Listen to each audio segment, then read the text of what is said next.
بسم اللہ الرحمن الرحیم۔ السلام علیکم ورحمۃ اللہ وبرکاتہ۔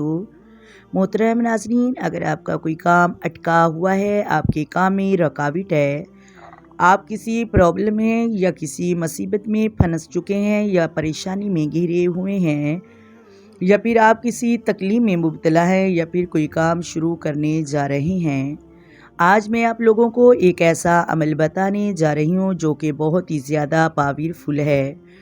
قرآن پاک کی پاورفل آیات میں آپ کو بتانے جا رہی ہوں، جسے آپ پڑھیں گے انشاءاللہ تعالی آپ کے سارے رکے ہوئے کام اور اٹکے ہوئے کام پورے ہو جائیں گے۔ محترم ناظرین، آپ جس پرابلم میں ہیں یا پھر کسی مصیبت میں ہیں، اس پرابلم اور مصیبت سے آپ کو نجات مل جائے گی۔ وہ کون سی آیات ہے؟ سورۃ توبہ کی آیات نمبر 129 آیات نمبر کا حصہ ہے۔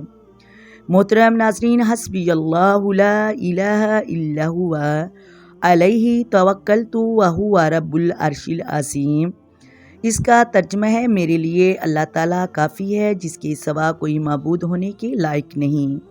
اس پر میں نے بھروسہ کر لیا اور وہ عرش عظیم کا مالک ہے۔ اور اس آیات کے پڑھنے کی بہت فضیلتیں ہیں۔ فرمایا، جو صبح 7 مرتبہ اور شام کے وقت 7 مرتبہ یہ آیات پڑھتا ہے تو اللہ تبارک و تعالیٰ اس کے لیے کافی ہو جاتا ہے۔ محترم ناظرین، اس کے جتنے ہی کام ہیں، اللہ ان کے تمام کاموں کی ذمہ داری اپنے اوپر لے لیتا ہے۔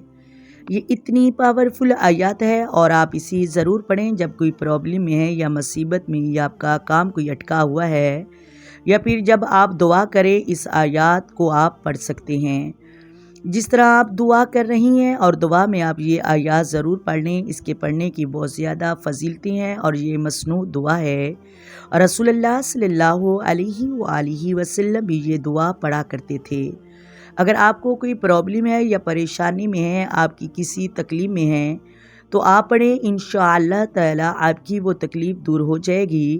اور اس طرح کوئی کام شروع کرنے کے لیے جا رہے ہیں، یا پھر خواتین یہ پوچھتی ہیں کہ بیٹیوں کے رشتے نہیں ہوتے، آپ جو بھی پرابلم میں ہیں اس پرابلم کو آپ نے اپنے مائنڈ میں رکھے اور یہ دعا پڑھیں، انشاءاللہ تعالی آپ کا وہ مسئلہ حل ہو جائے گا۔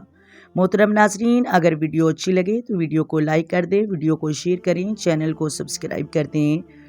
اپنی دعاؤں میں یاد رکھیے، آئے مل کر آقا دو عالم نور مجسم سرور کائنات صلی اللہ علیہ وآلہ وسلم کی ذات پر درود و سلام کے نذرانے پیش کریں۔ اللہ تبارک و تعالی امت محمدیہ کو مسافر مدینہ بنائے، آمین۔ الصلاۃ والسلام علیک یا سیدی یا رسول اللہ، الصلاۃ والسلام علیک یا سیدی یا حبیب اللہ، الصلاۃ والسلام علیک یا سیدی یا نبی اللہ وعلی آلک وصحبک یا سیدی یا محمد رسول اللہ۔ محترم ناظرین، اللہ حافظ۔